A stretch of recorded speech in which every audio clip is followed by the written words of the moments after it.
I wanted to give you a little update. So we're moving through the to-do list. It is not done. It is still very long, but this is why you start things early. For example, our back deck, I was very ambitious and thought I would have it done in 2 days. It's now been 3.5 weeks. So, that will hopefully get done this weekend.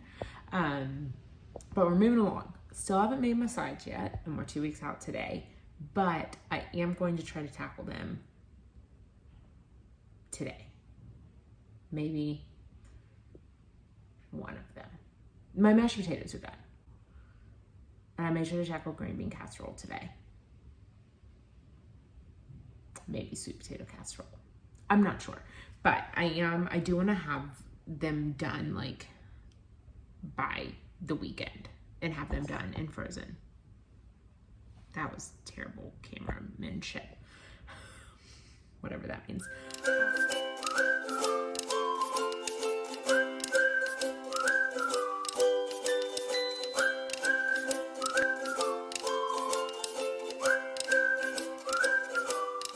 Welcome back. I'm coming to you today from my kitchen, getting ready to share my bake-ahead mashed potato recipe just in time for Thanksgiving. So first things first, I have a pot of water here. It is getting ready to boil, and I've got about 6 pounds of Yukon Gold potatoes. Yukon Golds are what I use. You are welcome to use russet or red potatoes or baking potatoes. Whatever type of potato you like, just keep in mind I'm using Yukon Golds. So ratios might change a little bit depending on the type of potato that you use. Also, cook time might vary a little bit if you are using a different potato. But we've got about 6 pounds of Yukon Golds here that I have washed and quartered. And I have left the skins on mine. I like the skins. They don't bother me. Also, it makes it easier because I don't have to peel 6 pounds of potatoes before making mashed potatoes. So that's what we're starting with. I'm going to get these potatoes dropped in the water, and we'll go from there. Okay, so my potatoes are ready now. Here's how you check your potatoes. So mine boiled for about 25 minutes once I put them in the water. But what I have this little scooper thing. It is great. I think it's actually designed for like low country boils, but it's wonderful for potatoes. The way I test my potatoes, I take them out with a scooper, just toss them on a cocktail napkin, take a fork, and if you can mash it with a fork, it's ready to go. So my potatoes are ready. And there are a few tricks for making mashed potatoes in general that are imperative to making sure they are going to be good when you defrost them. So first things first, let me move this out of the way. I go straight from the water into my mixing bowl. There is no downtime. Literally, I want these potatoes as hot as possible. I don't want to run them under cold water. So I'm just going straight from the pot into the mixing bowl. This scooper is also wonderful for scooping them out of the pot here. So I'm gonna get these scooped. While my potatoes were boiling, I did a couple of things. A couple things I did were heat my milk and heavy cream. So I used whole milk and heavy cream, 1 cup of each per 5 pounds, I have 6 pounds of potatoes, so per 6 pounds of potatoes. So I got those out of the fridge and heated them. I've got them in a pot back here, and all I did was put them on my smallest burner and turn that to low. So depending on how many people you are cooking for, how many potatoes you are making, you may want to do this in batches. As you can see, my mixing bowl here is pretty full. This is my largest mixing bowl. It is a 5-quart, so it is pretty big and it is really full, but we're gonna do it. We're probably gonna make a massive mess, and that's okay. So got my potatoes in here. I have, I've got my butter. This is 1 1/4 cups of butter.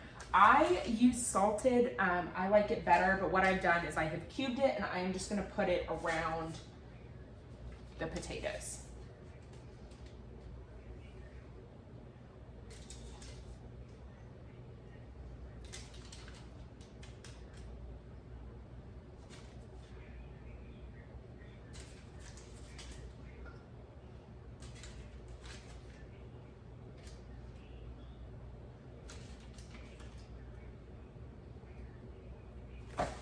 All right, now that I've got that butter in there, I've just put it around. I'm letting the heat of the potatoes melt that butter within. I've got half a cup of sour cream, which is just, it's not right out of the refrigerator. I pulled it out as soon as I put my potatoes in the water. So it's cooled just a little bit. Cold ingredients are like the arch nemesis of great mashed potatoes. So sour cream, butter, and then over here, I've got my 1 cup of whole milk, 1 cup of heavy cream. Fat here, when we are talking about freezing and then defrosting potatoes, fat is your best friend. And I'm gonna talk about that more in a minute, but right now I'm gonna get these mixed up. So let's get going.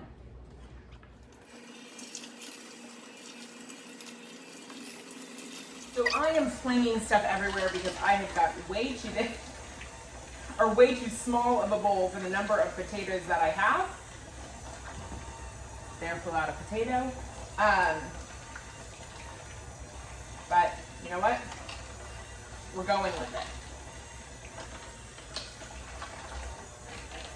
it. We can clean up the mess later.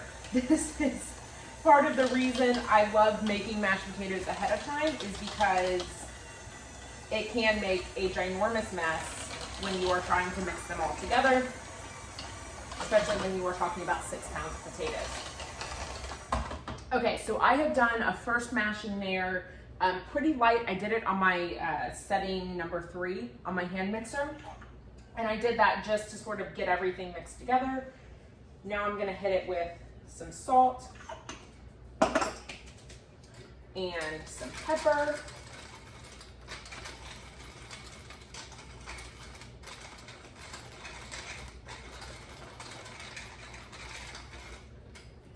Now that I feel like I have these a little bit under control within the bowl, I'm gonna crank this up to probably the 5 setting, and it's gonna go everywhere, and that's gonna be okay, because no one's coming here today, so I can make a big mess and clean it up afterwards.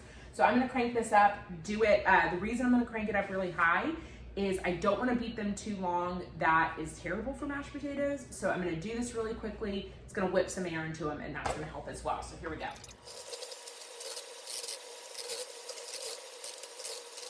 All right, that's that. I have made a ginormous mess, as I said I would. Give them a quick. Perfect. Honestly, they could probably use a little bit more salt, but here's the thing. When we are talking about make ahead anything, you're gonna reheat it, but specifically with mashed potatoes, the way it's gonna work is the mashed potatoes are going to get reheated in a crock pot. So you can adjust flavoring as you go. I don't wanna beat these too much, so even though I don't have enough salt, I'm gonna leave it as is. But because we're freezing them, these need to cool all the way to room temp. So I'm gonna leave them here, clean up my mess, and I'll be back when it's time to wrap. So back in the kitchen, mashed potatoes are cool. I'm gonna go ahead and get these wrapped. But before I do, I wanna say a couple of things. One, you can certainly make mashed potatoes like 2 days or so before Thanksgiving, and then just not put them in the freezer and just leave them in your refrigerator. And the reheating instructions are exactly the same. But we are like 2 weeks out from Thanksgiving, so I'm going to wrap these and freeze these. But the wrapping part is really important. So I'm gonna show you how to do that so that they will freeze and then defrost well without altering the texture or the flavor of your mashed. Okay, so I'm gonna start, I've got my plastic wrap over here. I'm gonna get a strip of that pulled out. This is how I learned to wrap when I worked in catering. And clearly we do a lot of food transport as well as a lot of food storage in that. So wrap it, I'm gonna set half my pan over the plastic wrap, pull it over. The most important thing, you see how I'm doing, my hand is touching the plastic, my hand is not touching the potatoes, but I am pushing this down so that there is 0 air between this plastic and the food. And the reason that that is important is air getting in is what alters the flavor and can alter the texture as well. So push that down. Now I'm cutting back over and just doing the same thing, wrapping it around.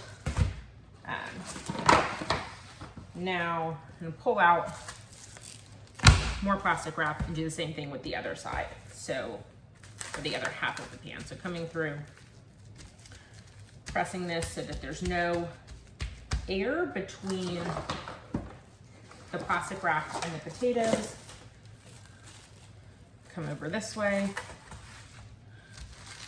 wrap it tight on the ends. You may need to, like, you know, squeeze out some air. There will be a little bit that gets in there, but squeeze it out.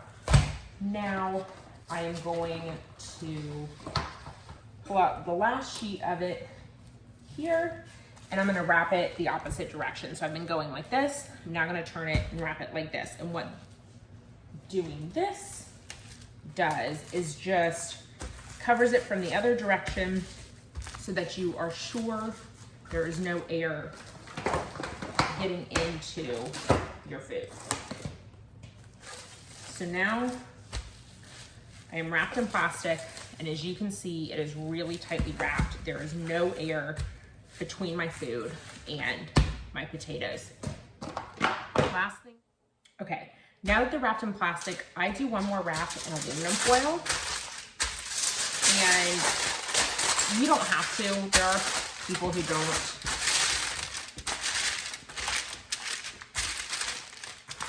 I do it because I feel like it adds an extra layer of protection from freeze, and also it allows me to write on it. So now mark them.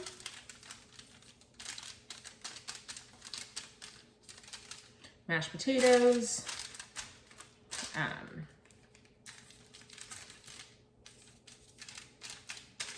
And I marked them, add salt. Let me help hold it up this way. You can see that because I need to remember to add more salt.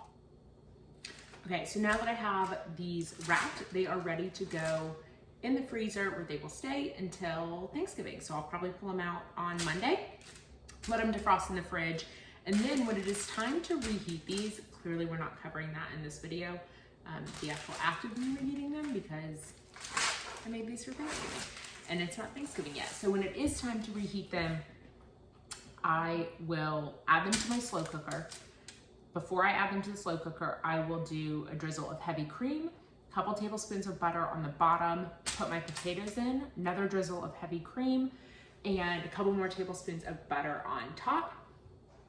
And then turn it on low and let it go for 2 to 3 hours. So 2 to 3 hours, depending on your slow cooker, is enough for, this is about 6 pounds of potatoes. So they will be reheated in that time. And I really don't mess with them while they are reheating. I don't want to over stir. I don't want to release the starches because that makes them, you know, sticky and starchy and all those things that people don't love about mashed potatoes. So I will put them in 2 to 3 hours with cream and butter on the bottom, more cream and butter on the top, and then I'm gonna add some salt because I undersalted these a little bit.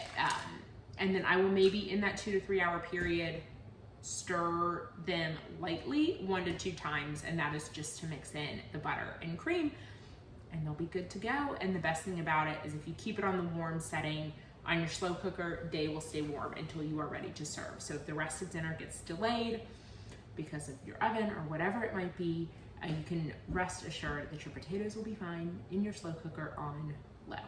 So there you go. We will see you guys back here next week. And don't forget one more thing. Oh my gosh, I'm telling you, don't forget. It's because I forgot. If you are wrapping and freezing casseroles, you are gonna do this exact same thing. So flashback, watch that rewrapping portion, and keep in mind when doing casseroles, if your casseroles have a topping that goes on top, do not freeze your casseroles with the topping. Keep the topping on the side. You'll prep that or make that a couple of days before Thanksgiving. I do my toppings usually like Wednesday, sometimes Tuesday, but do that. So you will freeze your casseroles without any topping on them, but you'll do this exact same wrapping process I just did, ensuring there's no air between the plastic wrap and the food that's within your disposable pan. And little tip if you want to do this as well, and then I'm going to end this video because it's been exceptionally long. You can see this. Can you see that? You can see there's some writing on there. I wrote my reheating instructions on here too, just to have it in one more place in case someone else is looking at it that's not me. They know what's up. So there you go. Those are my make ahead mashed potatoes. If you try them, I would love to know. So please comment, share, and don't forget to subscribe and like. We'll see you guys next week.